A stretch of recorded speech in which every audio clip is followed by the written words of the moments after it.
setengah punya Excel, setengah punya siapa. Dua-duanya bisa pakai dong. Cuma udah tahu setengah channel kan. Ya udah nganggur kan. Kita pakai. Jadi lu harus bersyukur punya komisinya harus bersyukur. Kalau sama. Terus ya. Rasanya ada catatan juga sih. Coba.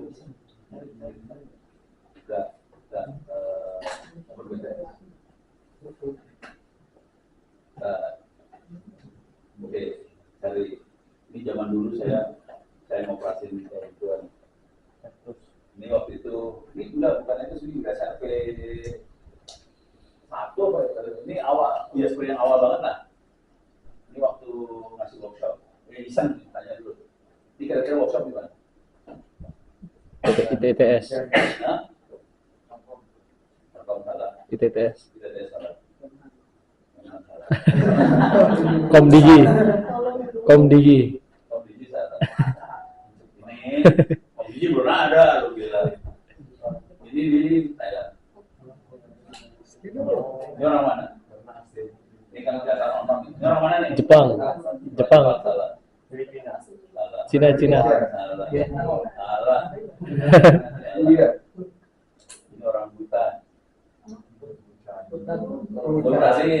Orang Butan. Saya cuma ngajarin orang Butan, orang Myanmar, orang Kamboja, kasih workshopnya di Thailand, yang ngajar orang Indonesia. Kan mereka kan nggak pintar-pintar amat kan ya. Jadi harus kita bangsa Indonesia masih berjaya. Oke? Lo kasih tahu aja, bangsa ini hebat. Oke, sekarang kita nyari frekuensi sih sebetulnya. Kita nyari frekuensi. Kalimatnya apa ya? Kalimat yang dipakai.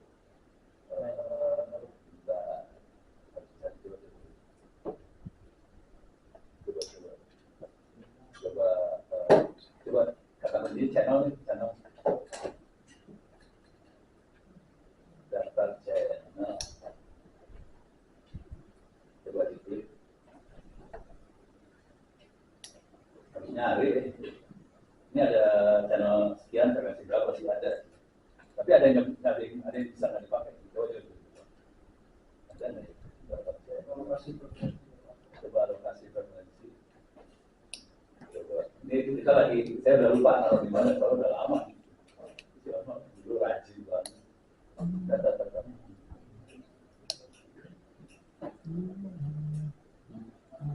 Coba.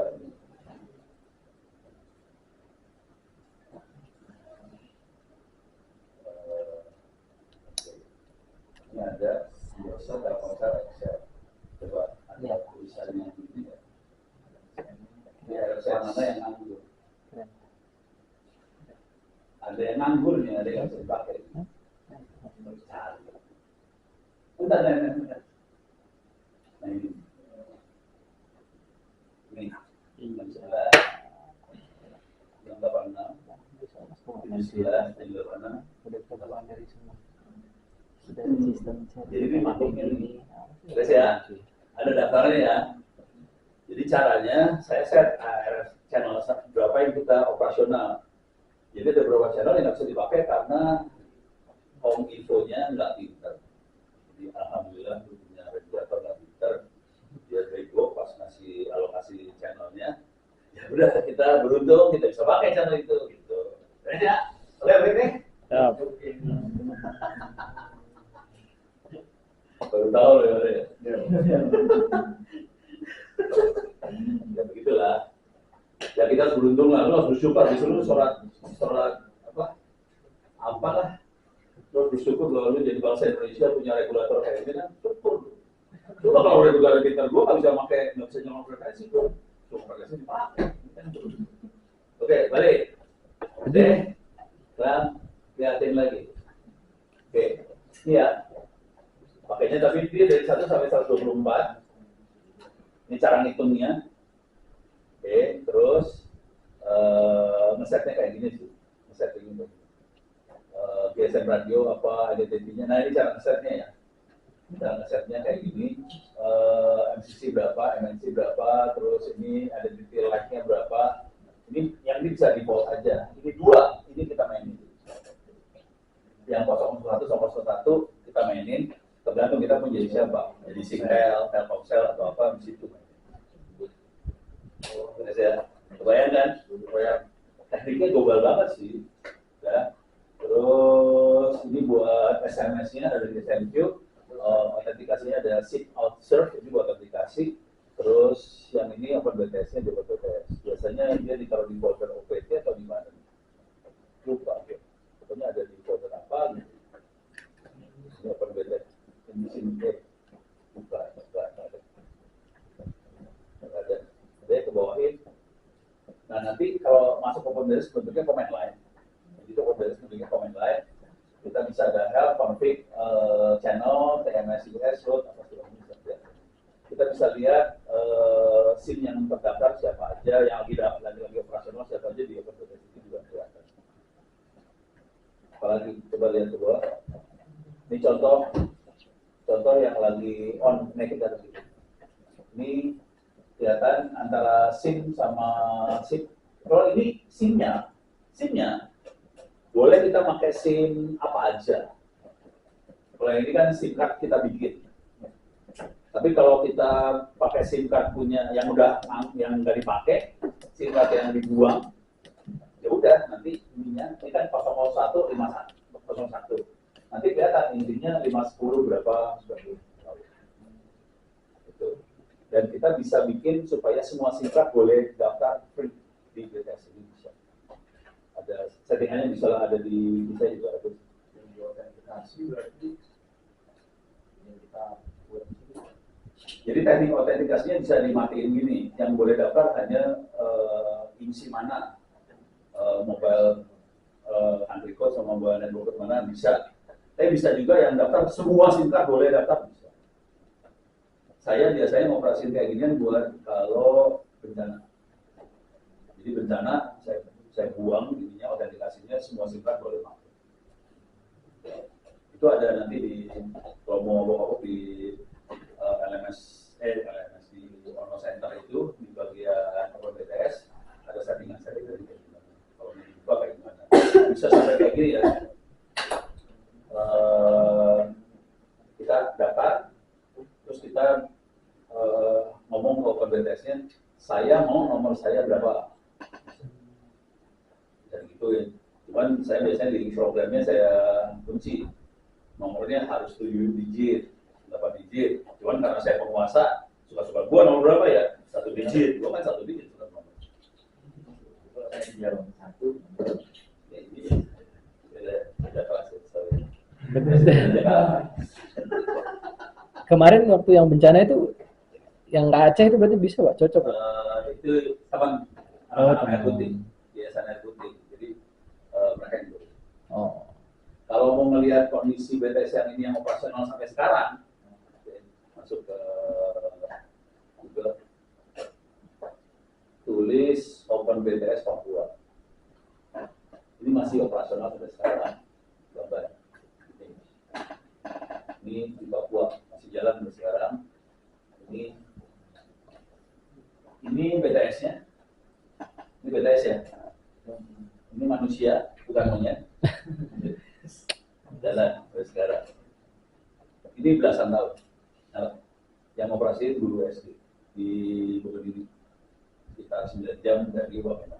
Sampai sekarang jalan. Nggak ada backbone ke operator, nomornya pos 1. Soalnya kita minta pos 62 nggak dikasih, jadi kita pakainya pos 1. Bayangin minta pos 62 nggak dikasih, di Papua kita pakai pos 1. Yang nggak ngasih siapa? Om Di. Bang Salut. Siap itu bang. Operator nggak masih. Dan kita kan kayak operator, tapi tanpa izin. Terus sambungan ke luarnya kita pakai visa. Ada 13-an BTS yang itu yang operasional di Papua. Oh, jalan ya khawatir. Kalau plus 1 itu berarti minta izin juga. Saya mengambil Amerika ya plus 1. Amerika mau kayak gitu. Dia kan negara penyembah berhala. Lu bayar, gua kasih, ya udah kasih duit. jadi beres. Gitu plus 1. Oke, sip, parah ya. Pokoknya kalau udah denger orang ngomong pasti nafsu, pasti sebel. Tidak. Oke, ini beres ya. Sekarang kita pindah ke, ada lagi nggak yang urusan 7? Ini 7 ya? 7. Kita biar ke sana bisa pakai bisa. Ya, kalau bisa. Tapi jujur, ini dipakai bukan telepon jarak jauh. Jadi banyaknya, jadi mereka kan komunikasi orang tuh banyaknya lokal sebetulnya. Dan di kampung itu aja. Gitu. Paling Kampung orang kan jauh. nggak terlalu juga sih sebenarnya. Ya jauh sih, cuman bisa disambung kayak wireless jarak jauh. Oh, buat wireless jarak jauh buka tab baru. Masuk ke wndw.net, wndw.net, dan masuk ke library, masuk ke transcription,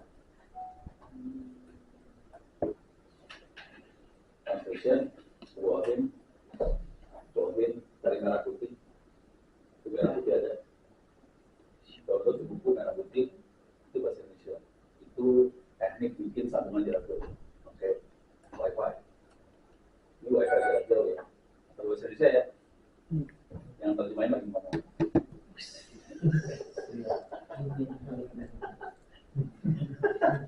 Enteng ya. Parah. Udah ya. Oke, udah lama ini. Kapan yang wifi udah lama banget. Oke. Jadi ntar saya jelasin lah. Pokoknya kita pakai 5G dulu nih sekarang. Tutup 5G-nya sejam 1.15.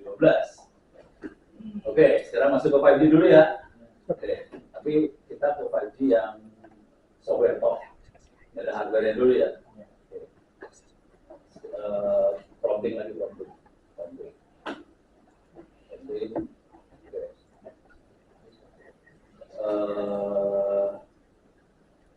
Buat langkah ya. Tulis langkah. Instalasi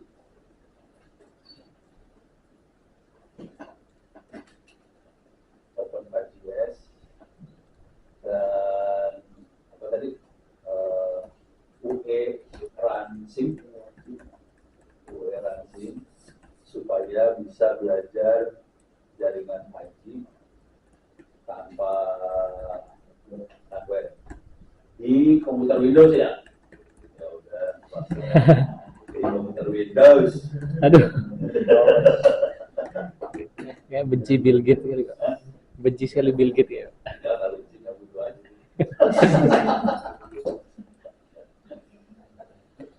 Enter. Oke.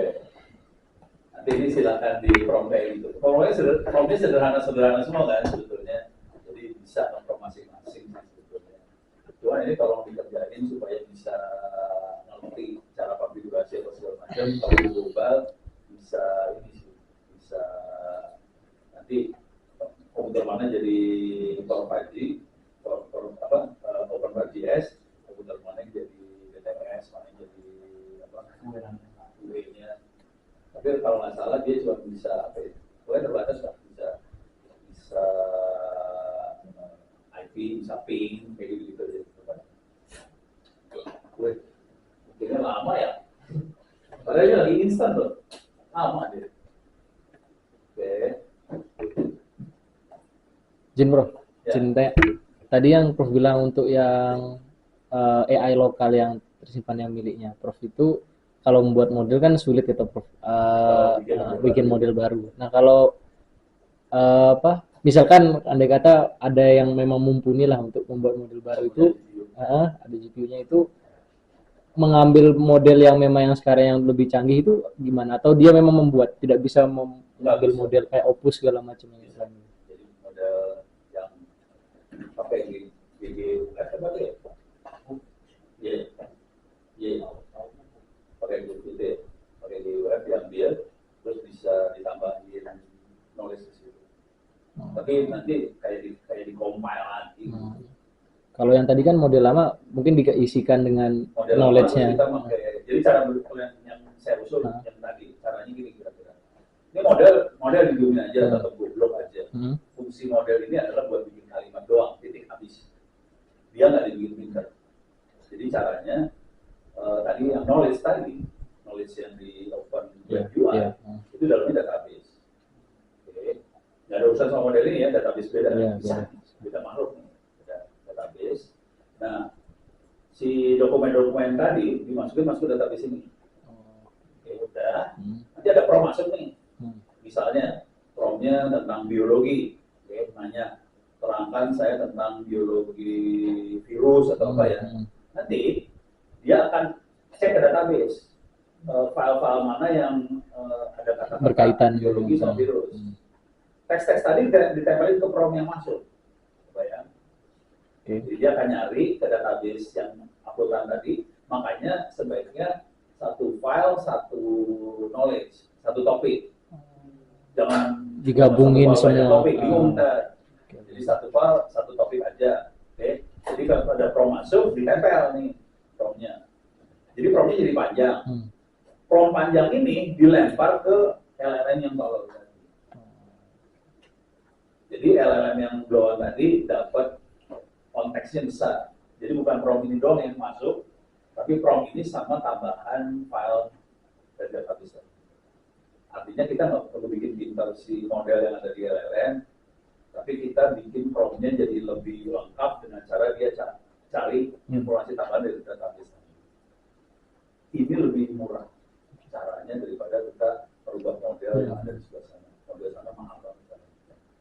Tapi tetap itu ya cara yang nggak bagusnya buat per file tadi topik apa nggak bisa jadikan satu. Kalau satu malah minusnya bingung tadi. Yang susah berarti adalah mecahin klasifikasi file PDF terus mecahin jadi file banyak. Nah itu pusing kepala dia lagi ngerjain. Udah ketawa dia lagi ngerjain itu sampai nangis dia emang. File apa yang udah dipotong? Bingung gimana sih yang kerjain bingung. Oke, ini tekniknya ya. WSL dijalanin nih. Gue ngerti, gue mau gitu ngerti. WSL atau Windows, namanya Linux yang gue tahu. Ini kan WSL kan Windows, subsystem Linux gitu ya. Bisa nih dua ada. Oh bisa jadi Ubuntu 24.04. Tahu gua. Kompon gitu. Oke. Terus edit nih WSL-nya udah. Terus sistem ini mah Linux banget yang ini mah ya. Dia pakai ya udah pokoknya lu jadi Linux Ubuntu nih udah. Terus buahin lagi. Kok shutdown sih? Oh buka jadi Ubuntu. Buka Ubuntu lagi. Oh di shutdown terus buka. Terus ini upgrade install ini ya. Git URL get vim netlus install yang dibutuhin. Nah, oke. Ini perhatiin kita akan install di Windows ya. Tapi Windows-nya dijadiin Ubuntu ya. Ya. Udah nasib dulu lah itu. Oke. Terus, nah, install profile guys. Kalau Bang Nasib installnya kalau kita cuma nge repo-nya, oke, update install. Ini install cuma gitu doang, selesai. Bukan pakai ke install, nggak pakai otak, terus ya, pakai jari.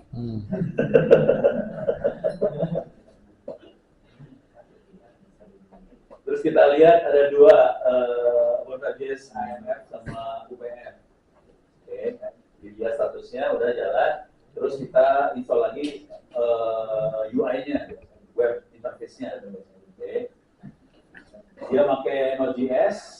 Oke, terus juga di sini web UI-nya diinstal dari sini, pakai URL diambil. Udah. Terus kita cek, udah selesai sih. Ini udah jadi ini. Sampai titik ini selesai. Udah, tolong otak. Udah. Aksesnya ke ya tergantung IP-nya, ada yang pakai localhost 3000 lah. Oke. Terus username-nya admin, password default-nya. Oh, kalau mau rada geblek bisa juga sih. Ini doang ya. Bisa pakai Docker. Oh, ini bukan Docker nih. Jadi rada susah. Kalau mau global, nanti problemnya pakai Docker. Nah, udah. Pokoknya berusaha supaya otak kita nggak usah dipakai. Sayangkan otak kita dipakai beginian kan. Dia buat yang lain. Udah. Nah, kita tambahkan subscriber user interface. User gitu. User requirement. Ini masukin. Masukin essential. Isi 999 kalau nggak salah apa ya? Pokoknya eksperimen juga tapi di ujung-ujung ini APN internet ini, nah yang agak global 2 ini untuk key-nya mainan gitu ya. Udah lanjut. Terus di user interface-nya di GNB sama user interface-nya cloning dari GitHub, terus CD ke situ, terus di-compile. Okay. Terus config, pakai YAML, serius tuh. Bukan Docker tadi. Oke. Nah ini MCC sama MNC-nya disamain sama yang cara. Oke. Terus IP-nya karena itu lokal, pakainya 123.1 semua. Oke. Config buat config-nya di 05. Terus itu diikutin aja. Itu kalau nggak salah yang ini buat BTS-nya, GNB-nya, ini BTS-nya. Terus ke bawahin ini konfigurasi di handphone yang pura-puranya. Ini ada UA buat handphone, karena GNB harus. Oh bener kan GNB ya. Jadi yang tadi GNB ini BTS-nya, bawahnya handphone-nya.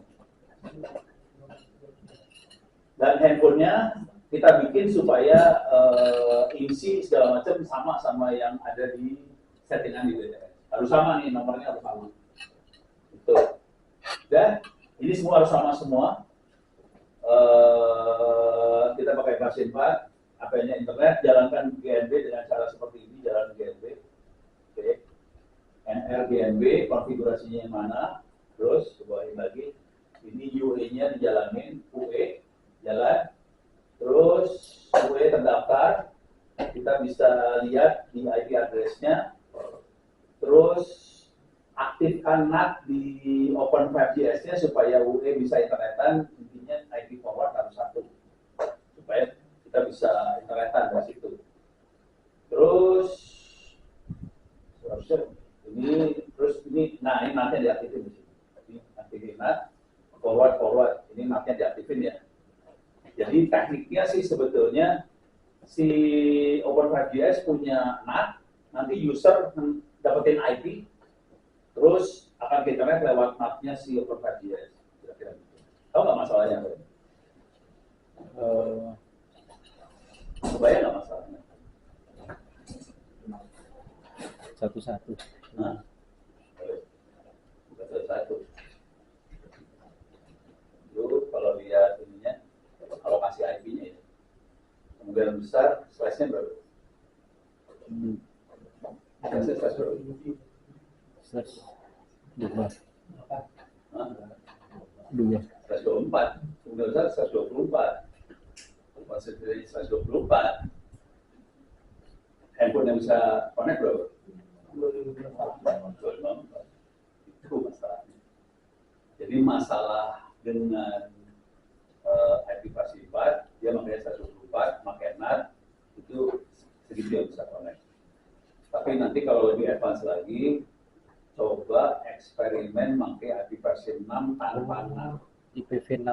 Iya, pakai IPv6 tanpa NAT, supaya nggak ada kata sudah bagus. Kalau ini kena masalah di jumlah IP yang bisa connect. Dan NAT itu bikin lemot semua, segala macam jadi lemot pakai NAT. Kalau NAT kan sebenarnya gini ya, kayak PABX lah. Kalau di kantoran ada, sekarang kantor udah nggak ada PABX. Udah jarang pakai. Nggak pernah telepon, Nggak pernah dipakai ya. Nggak pernah dipakai. Kalau ada itu juga nggak dipakai kan. Tapi PABX kan cara berpikirnya gini, antar extension di dalam kantor 01 mana yang kering, 02 mana yang kering. Nah, kalau mau keluar, itu nomor-nomor itu akan diwakili sama satu nomor yang keluar itu. Misalnya 021 sekian. Jadi nomor-nomor extension diwakili sama itu. Dan kita kan bisa punya berapa line keluar, bisa 1 line, bisa 4 line nyambung keluar. Kalau line 1 udah kepake, yang lain harus ngantri sampai selesai, yang lain baru keluar. Kalau ini juga sama, kira-kira cara berpikirnya gitu. Nah, kalau dia bisa rame-rame, cuma nanti memori si servernya akan kemakan. Semakin banyak yang pakai, akan banyak nih kabelnya akan gede banget, memori gede. Akibatnya jumlah usernya Telkomsel aja, ini Telkomsel ya, jumlah usernya kan sekitar berapa? Juta. Kita Telkomsel ada berapa? 200 juta. 200 juta ya. SIM cardnya Telkomsel ada hampir 300 juta atau 320 juta. Satu orang kan Bisa wajibnya punya 2, SIM card 3 banyak, ya. Belum lagi yang ditaruh di IoT, di sensor ditaruh di ini loh, di Indomaret apa segala macam itu kan pakai SIM card semua itu. Ya udah, kan ada ratusan juta nomor nih. Itu artinya mabuk banget. Oke, coba ke bawahin. Ini buat tes sambungan ping. Tes juga bisa tes topologinya kira-kira begini udah nyambung. Tapi keyword ininya coba lihat di atas lagi. Apanya sih? ROM-nya.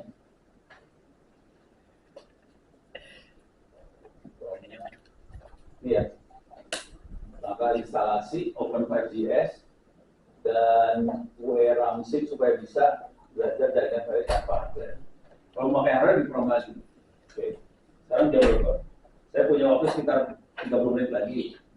Saya akan ganti topik buat bikin jaringan radio, jaringan wireless, jaringan internet, pakai antena parabola kayak gitu bisa nyambung antar desa, gitu ya. Udah pernah bikin kayak gitu kan belum sih? Belum.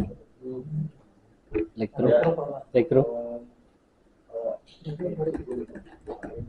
Kalau ini satelit dia, di dalam satelit. Kalau ini antar kampung, nyambung. Oke, akhirnya bisa pakai penggorengan. Udah pernah lihat? Ini penggorengan, bukan omni, antena pengarah, parabola, tapi penggorengan. Udah pernah lihat? Lu nggak tahu kalau penggorengan bisa jadi antena? Wow. Kayaknya saya kemarin cerita pernah. Oke. Buka. Wajan dulu, wajan. Ini namanya wajan ya? Ya. Oke. Antena parabola. Parabola. Ya udah ini antena internet pakai penggorengan. Oke. Jadi caranya gini doang. Ini penggorengan pakai kayak gini ya. Ini dalamnya USB Wi-Fi maksudnya. Boleh. Hah? Itu Pak. Iya. Ini orangnya. Iya, Pak. Terus ya. Ini kalau dilihat ke bawah, isinya orang Indonesia semua nih. Tuh, lihat aja tuh. Antena digital. Ini kan sejarah penemu fungsi cara membuat itu Indonesia semua. Indonesia semua. Udah pernah lihat nggak pakai keyboard di Google yang isinya orang Indonesia semua? Belum. Ini.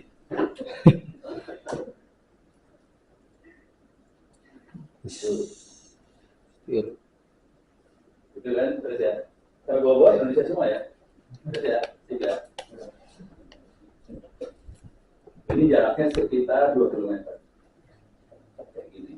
Kalau Wi-Fi biasa jarak paling berapa? 50 meter. Wi-Fi tanpa apa-apa ya, 20 meteran. Kita taruh di penggorengan, 2 kilo.